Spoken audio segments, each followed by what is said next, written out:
So the NBA 2019 draft lottery just finished. Now before I get started, this is not a mock draft. If you would like to see a mock draft video, be sure to leave a like on this one and I'll try to get it out tomorrow.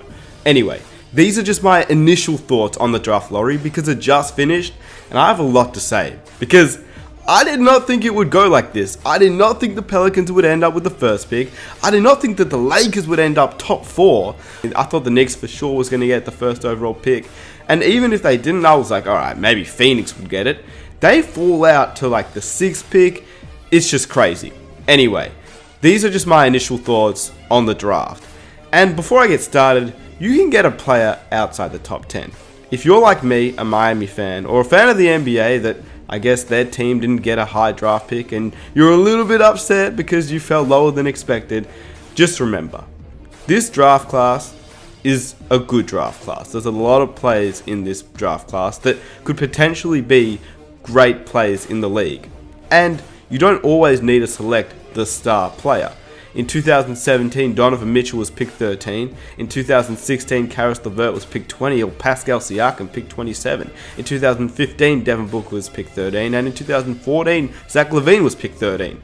I guess, get picked 13. Anyway, what I'm saying is, you can get a player outside the top 10, and they can turn out to be vital players to any team.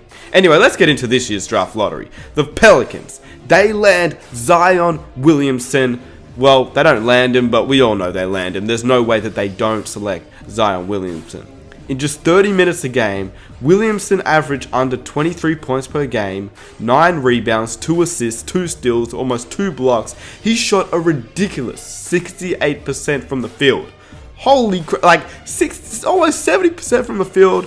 That's just insane. He shot 74, almost 75% from the 2-point range, which I guess we all kind of know he will. He's that big, he's that strong, he's going to do that. But beyond all the numbers, Williamson brings a combination of size and athleticism that have really never, if ever, been seen in the NBA. The weight that he carries and the athleticism that he possesses is something that no one has in the league. Not only that, this gives Anthony Davis a reason to stay. Is the draft lottery rigged?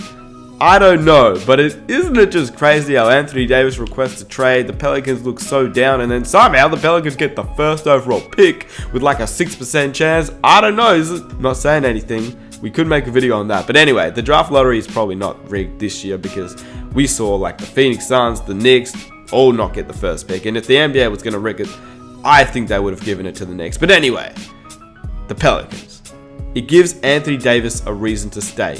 But even if he still decides to leave, even if he's just had enough with the Pelicans, does not want to stay there, it gives them a great young core to build around. I mean, you can build around anyone in the league, but building around Zion is arguably better than building around Kyrie Irving or building around an aging LeBron or better than building around a lot of star players in the league because Zion is so young and he's so good already. We haven't seen him in the NBA, but in college he dominated. The only thing I have is I don't know if Zion Williamson and Julius Randle can play together, and Randle had a really good year this year. So it would be sad to see Randle leave, but maybe they can work it out. I'm not sure. I just feel like they're quite similar players. They're not similar in the way that they play, but they're both quite bulky. They both don't really shoot too well. I mean, Randall's improved quite a bit on his 3-point shot, but both of them kind of attack the paint. And you can see in the NBA nowadays, you kind of have to have good shooting, especially at a stretch position. And one of them, either Zion or Randle, either has to become a really good shooter or at least a good shooter if they want to play together. And it could work, but I don't know how it's going to work, and that's my only question there. But even if they do keep Randle and they keep Drew Holiday, building around Zion and trading away Anthony Davis for some other young core pieces could be huge. I mean, they could trade away Anthony Davis to the Lakers, get the number 4 pick. They've got 2 top 5 picks in this year's draft. Insane. Anyway, the Grizzlies, they get the number 2 pick, which is great. I believe they're going straight for Ja Morant. I mean, this is not a mock draft, but I got to give some hints, I guess. I think playing behind Conley just for like a month, learning everything that Conley does. Conley is a great mentor. He was a great player. And obviously the Gasol and Conley era is over. But Conley is a great guy to mentor Morant. And then obviously Morant's just going to take over. He's going to be a star, I believe, in this league as well. So Ja Morant, I reckon he'll go to the Grizzlies. Now the New York Knicks, I mean, they were already shifting their focus to a deal for Anthony Davis if they got the #1 pick. So they weren't even looking to get Zion. They were looking to get Davis. But they fell to the 4th overall pick. Now, they will still be able to draft a great player, but it may reduce the chances to receive a star player in free agency, because having Zion would have been huge. It surely would have boosted the odds of landing a star. I'm not saying that it won't happen. I do believe they do still have a chance to get Kyrie. They do still have a very strong chance to get Kevin Durant. But I think it does slightly reduce the chance to get a star player, because they did fall outside the top 3. That's just my opinion though. I'm not sure. The Lakers.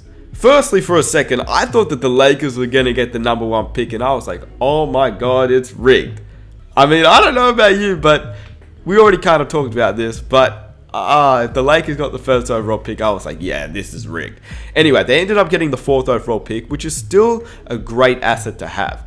It gives the Lakers a chance to trade away their pick for a superstar player, or at least a star player if they want. I mean, I feel like they have to at this point. They have to build around LeBron James at this point. So I think having the 4th overall pick along with some young assets like Kuzma, he was actually the guy representing the Lakers at the draft lottery, which is pretty funny.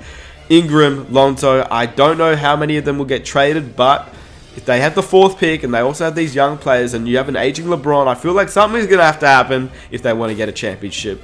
Or they're just going to have to trade away LeBron. Anyway, the Cleveland Cavaliers, the Phoenix Suns, the Atlanta Hawks. I believe that one of these teams will draft Cam Reddish, which in my opinion is a great young piece to have. I almost believe he's better than RJ when he gets into the NBA. Now, that's a whole nother video. But I just believe when I watch Cam Reddish and I watch RJ is the better player. But I do think that Cam Reddish has the potential to show what he's made of in the NBA. And I believe that Cam Reddish would fit well with the Cleveland Cavaliers, the Suns, the Bulls, and the Hawks, whichever team drafted. So I think that's what's going to happen. As for the rest of the teams in the NBA lottery, we'll make a full mock draft video and I'll tell you guys who I believe that team should draft. Anyway, that's just my initial reaction. Let me know your initial reaction. Let me know what you guys thought would happen in this year's NBA draft lottery, because that was not what I expected. I did not believe that the Pelicans were going to end up with #1 overall pick and Zion Williamson. If he does play with Anthony Davis, that is going to be insane, because AD is still so young. It's going to be sick. Anyway, thanks for watching. Be sure to like, subscribe, and turn on notifications, and I'll see you guys in my next video. Hopefully the mock draft video, and I'll see you guys there. I am out. Peace.